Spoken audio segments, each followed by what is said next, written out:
One of my favorite traditions while my kids were growing up was reading to them The Raven from my grandfather's collection of complete stories and poems of Edgar Allan Poe. Now that they're grown, I like to share that with you and continue my tradition of starting Halloween off with a proper reading of The Raven. It definitely helps me feel connected to him even though I never met him.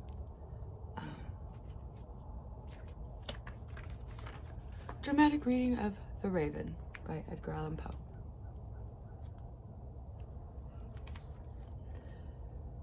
The Raven. Once upon a midnight dreary, while I pondered weak and weary over many a quaint and curious volume of forgotten lore, while I nodded nearly napping, suddenly there came a tapping, as of someone gently rapping at my chamber door. "'Tis some visitor," I muttered, tapping at my chamber door.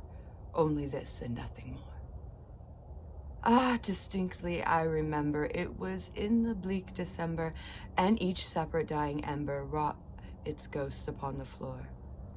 Eagerly I wished the morrow, vainly I sought to borrow from my book surcease of sorrow, sorrow for the lost Lenore, for the rare and radiant maiden whom the angels named Lenore, nameless here forevermore. And the silken, sad, uncertain rustling of each purple curtain thrilled me, filled me with fantastic terrors never felt before, so that now, to still the beating of my heart, I stood repeating, "'Tis some visitor entreating entrance at my chamber door, some late visitor entreating entrance at my chamber door, this it is and nothing more." Presently my soul grew stronger, hesitating then no longer. "Sir," said I, "or madame, truly your forgiveness I implore, but the fact is I was napping, and so gently you came rapping, so faintly you came tapping at my chamber door, that I scarce was sure I heard you." Here I opened wide the door. Darkness there, and nothing more. Deep into that darkness peering, long I stood there wondering, fearing, doubting, dreaming dreams no mortal ever dared to dream before. But the silence was unbroken, and stillness gave no token, and the only word there spoken was the whispered word, "Lenore." This I whispered, and an echo murmured back the word, "Lenore." Merely this and nothing more. Back into the chamber turning, all my soul within me burning, soon again I heard a tapping somewhat louder than before. "Surely," said I, "surely that is something at my window lattice. Let me then, what threat there is, and threat it is, and this mystery explore. Let my heart be still a moment, and this mystery explore. 'Tis the wind and nothing more." Open here I flung the shutter, when, with many a flirt and flutter, in there stepped a stately raven of the saintly days of yore. Not the least obeisance made he, not a minute stopped or stayed he, but with mien of lord or lady perched above my chamber door, perched upon a bust of Pallas just above my chamber door, perched and sat and nothing more. Then this ebony bird beguiling my sad fancy into smiling, by the grave and stern decorum of the countenance it wore, "Though thy crest be shorn and shaven, thou," I said, "art sure no craven, ghastly, grim, and ancient raven wandering from the nightly shore. Tell me what thy lordly name is on the night's Plutonian shore." Quoth the raven, "Nevermore."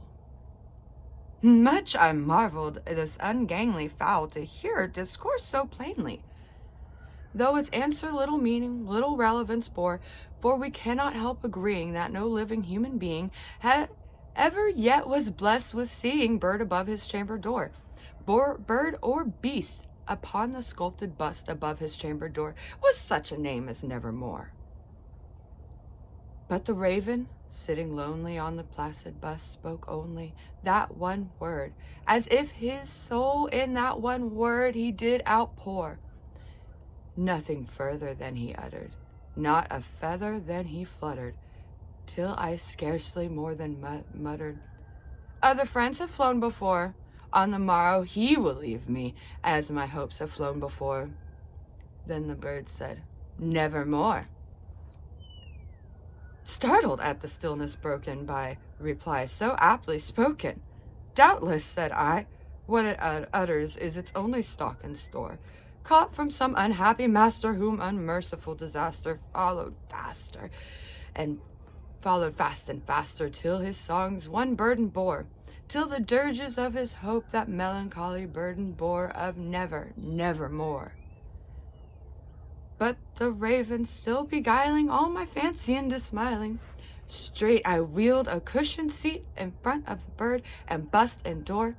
Then, upon the velvet sinking, I betook myself to linking fancy unto fancy, thinking that this ominous bird of yore, what this grim, ungainly, ghastly, gaunt, and ominous bird of yore meant in croaking nevermore. This I sat engaged in guessing, but no syllable expressing to the fowl whose fiery eyes now burned into my bosom's core. This and more I sat divining, with my head at ease reclining on the cushion's velvet lining that the light lamp gloated o'er, but whose violet lining with the light lamp glowing o'er, she shall pass, nevermore. Then, methought, the air grew denser, perfumed from unseen censer, swung by seraphim whose footfalls tinkled on the tufted floor. "Wretch!" cried I, "thy Goth hath sent thee! By these angels he hath sent thee respite and nepenthe from my memories of Lenore. Quaff this quiet nepenthe, and forget this lost Lenore." Quoth the raven, "Nevermore."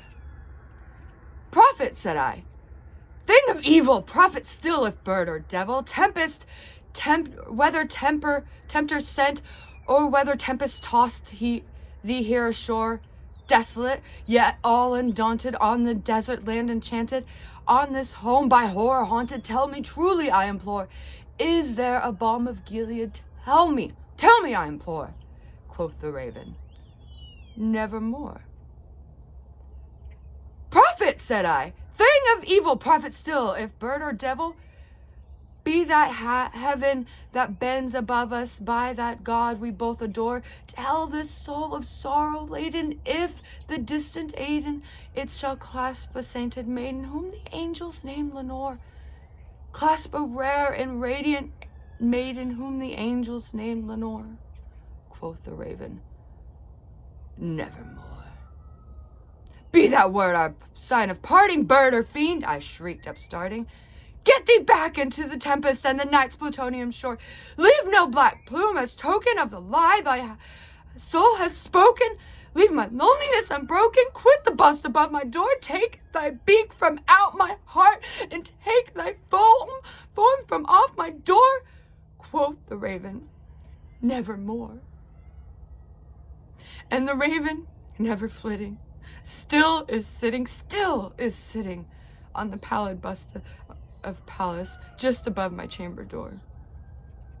And his eyes have all the seeming of a demon that is dreaming, and the light lamp o'er him streaming throws his shadows on the floor, and my soul from out that shadow lies floating on the floor, shall be lifted nevermore.